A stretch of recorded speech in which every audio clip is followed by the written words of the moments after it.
묵상기도 하심으로 수요 말씀 예배를 하나님께 드리도록 하겠습니다.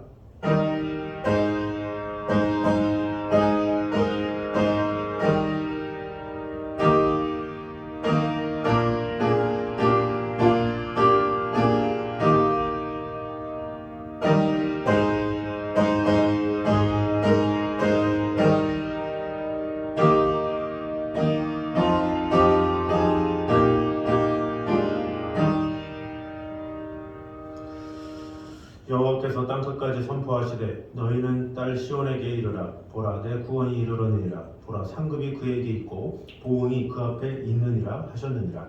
아버지 하나님, 우리를 구원하시고 놀라운 하나님의 은혜 가운데 이끄신 주님, 우리로 말미암아 믿음으로 말미암아 하나님의 사랑 안에 거하게 하시고 귀한 상급과 은혜를 주신 주님, 오늘도 주님 앞에 나와 예배하며 우리의 마음이 주님을 향하기 원합니다.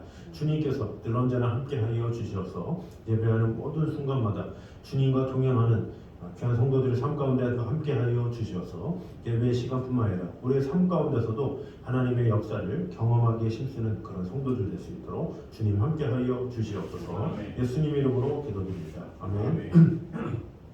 우리 찬송가 286장 찬양하겠습니다.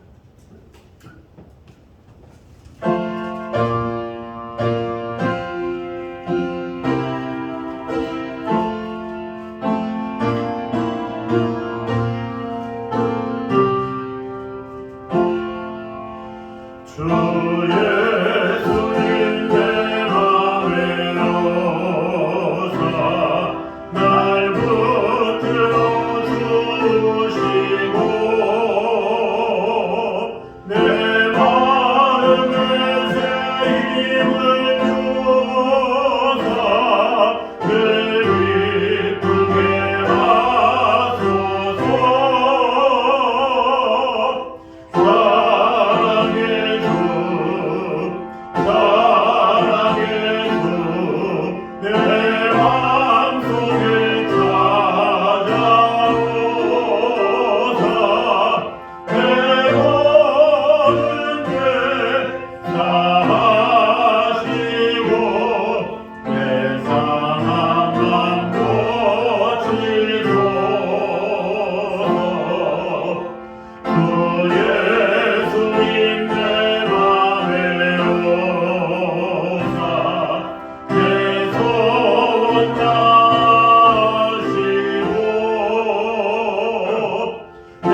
사무엘상 15장입니다.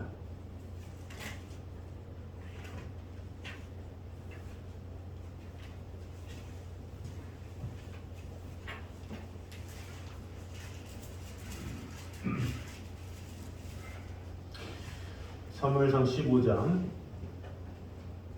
4절에서 9절까지 말씀입니다. 사무엘상 15장 4절에서 9절까지 말씀입니다. 사울이 백성을 소집하고 그들을 들라임에서 세어보니 보병이 20만 명이요 유다 사람이 10,000명이라. 사울이 아말렉 성에 이르러 골짜기에 복병시키니라. 사울이 겐 사람에게 이르되 아말렉 사람 중에서 떠나가라. 그들과 함께 너희를 멸하게 될까 하노라. 이스라엘 모든 자손이 애굽에서 올라올 때에 너희가 그들을 선대하였느니라. 이에 겐 사람이 아말렉 사람 중에서 떠나니라. 사울이 하윌레에서부터 애굽 앞에 이르기까지 아말렉 사람을 치고 아말렉 사람의 왕 아각을 사로잡고 칼날로 그의 모든 백성을 진멸하였으되 사울과 백성이 아각과 그의 양과 소의 가장 좋은 것 또는 기름진 것과 어린 양과 모든 좋은 것을 남기고 진멸하기를 즐겨 아니하고 가치 없고 하찮은 것은 진멸하니라. 아멘. 자, 오늘은 계속해서 이 사무엘상 15장 1절에서 9절까지의 내용 중에 세 번째 시간으로 은혜를 나누도록 하겠습니다. 먼저 우리가 저번 주에 본 것은 우리 성도들은 하나님께서 주신 은혜로 인해서 교만에 빠지는 잘못을 범해서는 안 됨을 봤습니다. 사울에게 왕이라는 직분 주신 것도 하나님이시요 하나님께서 다 명령을 내리셨는데 이 사울은 그것을 망각했었죠.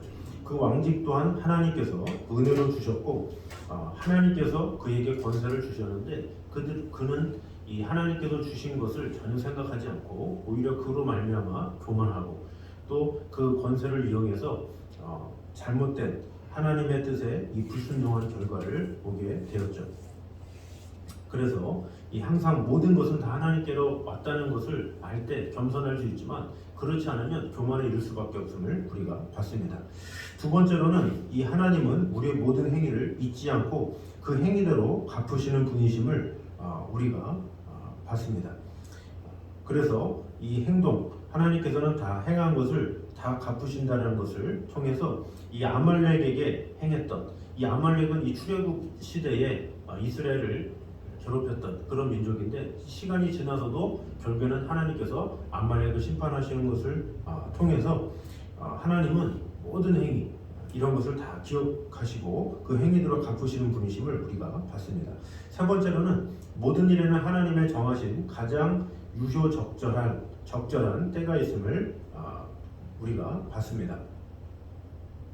하나님께서는 사울에게 아말렉을 남기지 말고 다 진멸하라 이렇게 말씀하셨죠. 근데 이때는 어떤 때입니까? 이 이스라엘이 모든 대적으로 벗어나고 또 하나님께서 안식을 주시는 안정된 때 바로 그때에 하나님은 이렇게 하라 이렇게 말씀하셨죠. 어떻게 보면 하나님의 명령을 이번에는 잘 순종하면 하나님께서 주시는 축복을 잘 받아들일 수 있는 그런 기회였다고 볼 수가 있죠. 그러니까 하나님은 정하신 가장 유효적절한 때에 사울에게 어떤 문제를 내주셨는데 그 문제를 잘못 풀었다라는 것을 볼 수가 있죠. 그러니까 인간이 부족한 것이지 하나님이 뭔가 마음이 이래서 또 연약하셔서 아니면 잘못 선택을 하셔서 그런 일은 없다라는 거죠. 늘 우리에게 기회를 주시고 또 그 기회로 말미암아 승리하기를 원하시는 것이 하나님의 마음임을 우리가 봤습니다. 또 오늘 우리가 볼 것은 하나님이 인정하는 사람은 사람들도 인정하게 됨을 볼 수가 있습니다. 우리 4절 말씀을 보도록 하겠습니다. 이 4절 말씀에 보면 사울이 백성을 소집하고 그들을 들라임에서 세워보니 보병이 20만 명이요 유다 사람이 10,000명이라 이렇게 시작하고 있습니다. 여기 명수를 보면 총 21만 명이라고 볼 수가 있죠. 그러면 그 전에 사울이 왕이 되어서 암몬 자손과 싸울 때가 있었습니다. 그때의 인원은 사무엘상 11장 8절에 보면 33만 명으로 나옵니다. 그러니까 33만 명이 그 당시 때 모였는데 지금은 21만 명이 모였다. 그것은 뭡니까? 30%가 줄어들었다 이렇게 볼 수가 있죠. 그것은 무엇을 알 수 있습니까? 그만큼 사울의 민심이 많이 줄어들었다 이렇게 볼 수가 있는 것이죠. 사울이 이스라엘의 왕으로 선출될 때만 해도 어떻습니까? 이 백성들이 서로 이 몸과 마음과 정성을 다해서 왕을 도우려고 애를 썼죠. 그러나 지금 시간이 지나서 결국 사울이 믹마스에서 하나님의 명령에 불순종하는 그런 내용들이 나오죠. 한번 신임을 잃고 나니까 백성들이 우르르 떠나서 지금은 30%가 모자란 21만 명이 참전하게 되었다라는 것을 볼 수가 있습니다. 자, 그래서 이 사울이 아말렉을 응징하고자 이 군사를 모집할 때는 이 많은 백성이 거기에 응하지 않은 것이라고 볼 수가 있습니다. 우리는 이런 사실을 통해서 무엇을 알 수 있습니까? 하나님께 인정을 받는 사람은 사람들에게도 인정을 받는 반면에 하나님께 인정을 받지 못하는 사람들은 사람들에게도 인정을 받지 못한다라는 것을 볼 수가 있죠. 먼저 사람에게 이 하나님께 인정을 받으면 하나님께서는 사람을 보내주시고 은혜 주셔서 적절하게 은혜를 주시지만 하나님께 인정을 받지 못하면 이 사람으로 인한 축복도 얻지 못한다라는 거죠. 요셉의 예가 그랬죠. 이 요셉은 창세기 39장에 보면 요셉의 처음 등장 때 뭐라고 그럽니까? 그가 하나님과 함께 하였더니 여호와께서 그를 형통하게 하셨다 이렇게 시작을 합니다. 먼저 하나님과 동행함이 있었죠. 하나님과 동행했더니 어떤 일이 일어납니까? 보디발이 그를 가정의 총무로 삼는 일이 일어나죠. 하나님과 동행했더니 감옥에서 그를 간수로 부르죠. 하나님과 동행했더니 바로가 그를 총리로 세우죠. 이런 모든 것이 다 하나님과 동행했기 때문에 일어난 일이라고 볼 수가 있습니다. 사무엘도 어떻습니까? 그가 하나님과 함께 하셨기 때문에 그의 모든 말은 하나도 땅에 떨어지지 않았다. 이렇게 사무엘상 3장에 나오죠. 그래서 이 사무엘이 나중에 성장해서 그가 제사장으로서의 일을 할 때 어땠습니까? 각 도를 돌아다니면서 통치를 할 때 백성들이 그를 따르고 그를 존경하고 그를 높인 것을 볼 수가 있습니다. 사도 바울도 어떻습니까? 이방인 선교를 위해서 그리스도께 택함을 받았죠. 하나님의 사랑을 입자 어떻게 됩니까? 가는 곳마다 하나님의 기적과 역사가 일어나고 또 다니면서 디모데를 만나고 디도를 만나고 에바브로디도를 만나면서 놀라운 하나님의 사역을 하게 되었다라는 것입니다. 이렇게 하나님께서 인정하는 사람은 거의 예외 없이 모든 사람에게 존경을 받으며 인정받게 된다는 것을 알 수가 있습니다. 우리 역시 하나님과 긴밀하게 동행하기에 마음을 다하면 우리의 주위에도 많은 영혼들 하나님께서 기뻐하실 일들이 일어날 수 있도록 하나님께서 허락해 주신다는 것을 우리가 알아야 합니다.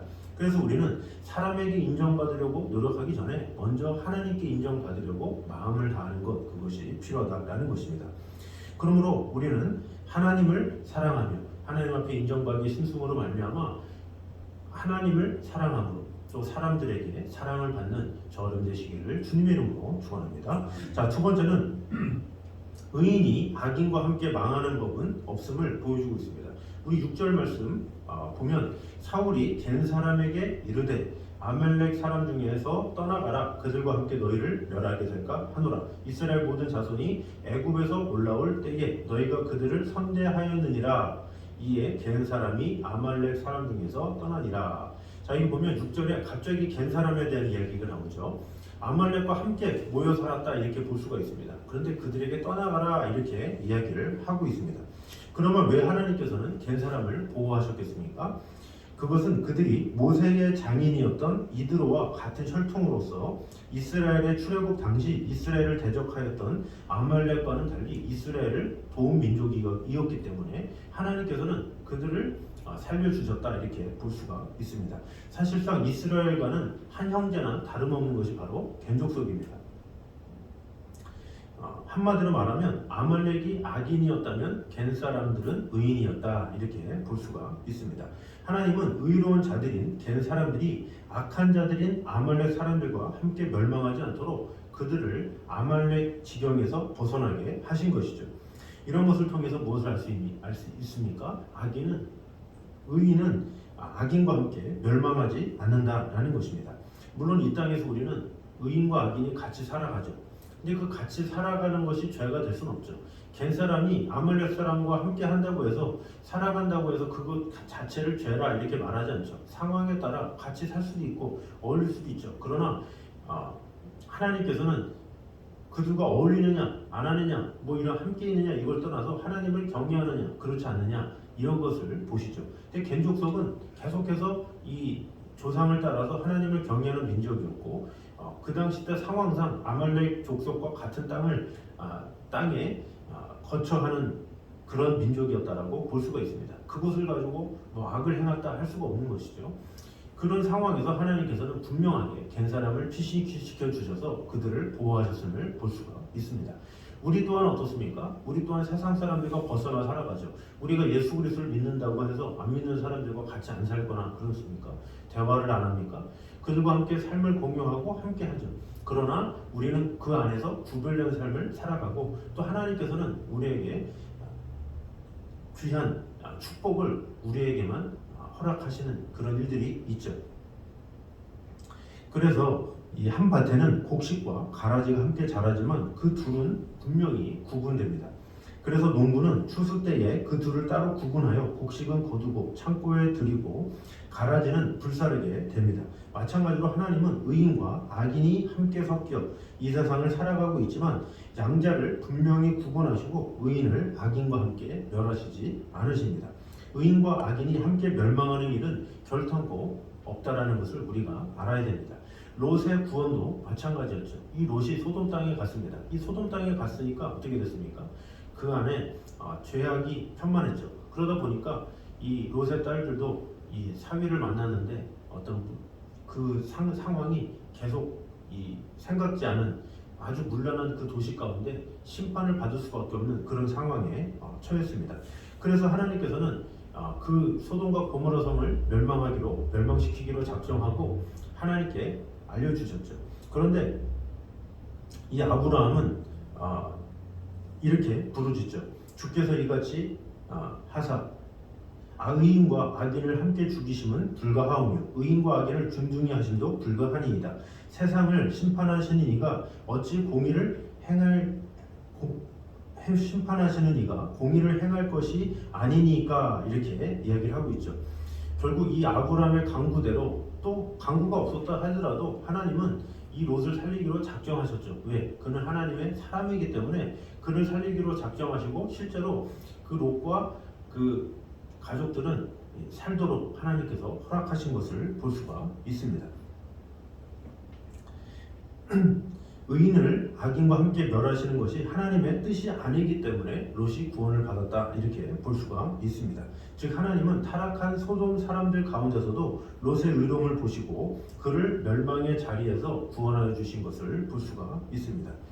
이런 원리는 장래 최후 심판에서도 그대로 적용될 것임이 우리가 성경을 통해서 알 수가 있습니다. 실로 성도가 악인과 함께 멸망의 심판을 당할 일은 결단코 없다라는 것을 우리가 알아야 합니다. 그러므로 우리는 매 순간 살아가면서 우리를 분명히 지키시고 돌봐주시는 하나님의 은혜를 늘 기억함으로 말미암아 어떠한 상황에서도 의인을 악인과 함께 멸하시는 일은 없다라는 마음으로 하나님의 자녀된 자로서 늘 감사하고 또한 내 주위의 영혼들이 혹시나 하나님을 모르는 자들이 있다면 그들 또한 멸망이 이르지 않도록 우리는 마음을 다해서 중보하고 마음을 다하는 것이 필요하겠죠. 그러므로 하나님의 공의로우신 하나님의 선하심을 오늘도 기억함으로 말미암아 그 하나님의 놀라운 축복과 그 은혜 가운데 온전히 거하는 저 여러분 되시기를 주님의 이름으로 축원합니다. 마지막 세 번째는 욕심이 앞서면 하나님의 말씀을 거스르게 될 수밖에 없음을 보여주고 있습니다. 마지막 구절에 보면 사울과 백성이 아각과 그의 양과 소의 가장 좋은 것 또는 기름진 것과 어린 양과 모든 좋은 것을 남기고 진멸하기를 즐겨 아니하고 가치 없고 하찮은 것은 진멸하니라 이렇게 기록하고 있습니다. 분명히 하나님께서는 3절에 뭐라고 말씀하십니까? 지금 가서 아말렉을 쳐서 그들의 모든 소유를 남기지 말고 진멸하되 남녀와 소아와 젖먹는 아이와 우양과 낙타와 나귀를 죽이라 하셨나이다 이렇게 말씀하고 있죠. 그럼에도 불구하고 사울과 백성들은 아각과 짐승 중에 좋은 것을 살렸다 이렇게 기록하고 있습니다. 이것은 분명 하나님의 뜻과 대치되는 것으로 사울과 백성들이 하나님의 뜻에 순종하는 것을 기뻐하지 않았다는 것을 보여주고 있습니다. 그러면 왜 사울과 백성들은 하나님의 뜻을 어기면서까지 아각과 좋은 짐승을 살린 것이겠습니까? 그것은 바로 그들의 욕심 때문이었습니다. 먼저 그들이 아말렉 족속을 진멸하면서도 그들의 왕인 아각을 죽이지 않고 살린 것은 먼저 자기들의 승리를 오랫동안 기리기 위한 것, 즉 명예를 위한 욕심 때문이었습니다. 내가 누구를 잡았다 그러면서 이 포로로 이렇게 끌고 간다라는 것이 얼마나 기분이 좋습니까? 그래서 뭐 어떤 밧줄에 끌고 막 이렇게 끌고 갈 때 백성들이 환호할 테고, 또 자신이 이렇게 할 때 뭔가 같은 군사들의 사기도 오를 것 같고, 뭔가 어떤 명예욕, 뭐 이것을 통해서 과시하는 그런 마음, 이런 것 때문에 살렸다 이렇게 볼 수가 있습니다. 그리고 가치 없고 낮은 짐승은 죽이고 모든 좋은 짐승을 살린 것은 무엇이겠습니까? 바로 물질에 대한 욕심 때문이죠. 하나님께서 죽이라고 했지만 죽이기에는 값어치는 것이 많고 또 살찐 것도 많고 이것을 그냥 죽이기엔 아깝다 이렇게 생각해서 데려가서 이렇게 키워서 번식시키고 이렇게 하면 참 좋겠네 이런 생각이 들었다라는 것입니다. 결국 이런 그들의 욕심이 하나님의 말씀을 거스르게 하는 결정적인 요인이 되었다라는 것입니다. 이렇게 욕심은 우리가 하나님의 말씀을 순종하는 일에 가장 큰 걸림돌입니다. 만일 우리에게 물질에 대한 욕심이나 이런 것이 있으면 어떻게 되겠습니까? 나에게 어떤 성공에 대한 내가 뭔가 하고자 하는 욕심이 있으면 어떻게 되겠습니까? 하나님의 일을 소홀히 할 수밖에 없죠. 왜? 밖에서 해야 될 일이 많기 때문에, 뭔가를 얻어야 되기 때문에. 그래서 이런 욕심은 우리로 하여금 이 하나님을 사랑하는데 오히려 방해가 될 수 있다라는 것입니다. 그래서 베드로 사도는 베드로전서 2장 11절에 이렇게 말합니다. 사랑하는 자들아 나그네와 행인 같은 너희를 권하노니 영혼을 거스려 싸우는 육체의 정욕을 제어하라 이렇게 기록합니다. 육체의 정욕을 제어하라 하면서 그 처음이 뭡니까? 나그네와 행인 같은 너희를 권하노니 이렇게 말을 하고 있죠. 우리의 삶이 뭐 길면 얼마나 길겠습니까? 이 짧은 인생 가운데 그 욕심 가운데 사로잡혀 살아가지 말아라 이렇게 이야기를 하고 있죠. 그 모든 것을 붙잡고 지켜주시는 분은 하나님이시기 때문에 하나님께 모든 것을 맡기고 정력 다 내어 던지고 하나님 앞에 모든 것을 맡기라라는 것을 볼 수가 있습니다. 이 하와는 어떻습니까?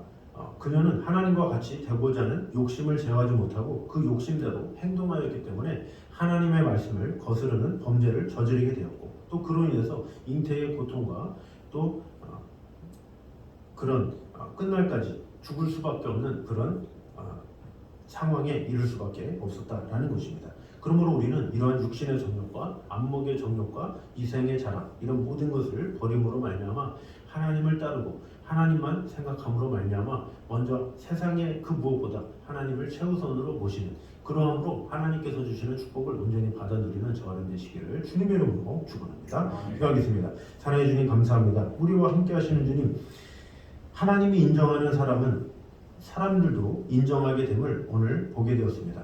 우리가 어떤 삶을 살아가든지 먼저 하나님을 기쁘시게 하는 자가 되기 원합니다. 하나님을 기쁘시게 하고 하나님을 영화롭게 할 때 하나님께서는 사람들의 마음도 움직여 주셔서 가장 좋은 환경으로 이끌어 주실 줄 믿습니다.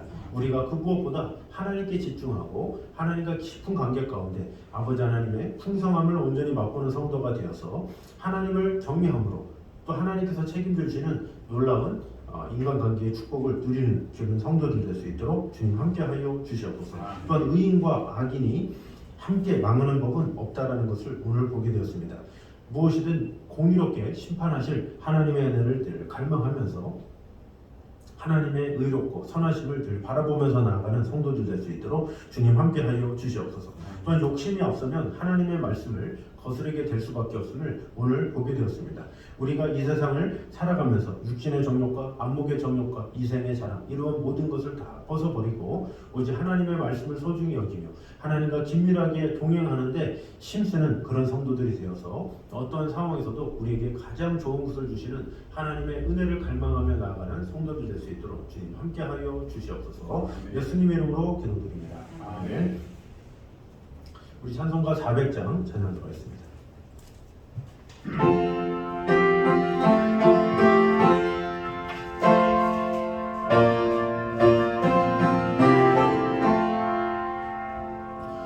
또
이제는 우리 주 예수 그리스도의 은혜와 아버지 하나님의 무한하신 사랑과 성령님의 교통하심이 늘 우리와 함께 하시는 하나님 앞에 늘 하나님 앞에 먼저 인정받고 하나님의 사랑 안에 거하기 원하는 이 자리에 있는 모든 성도들 위해 이제부터 영까지 함께 있기를 간절히 축원하옵나이다. 아멘.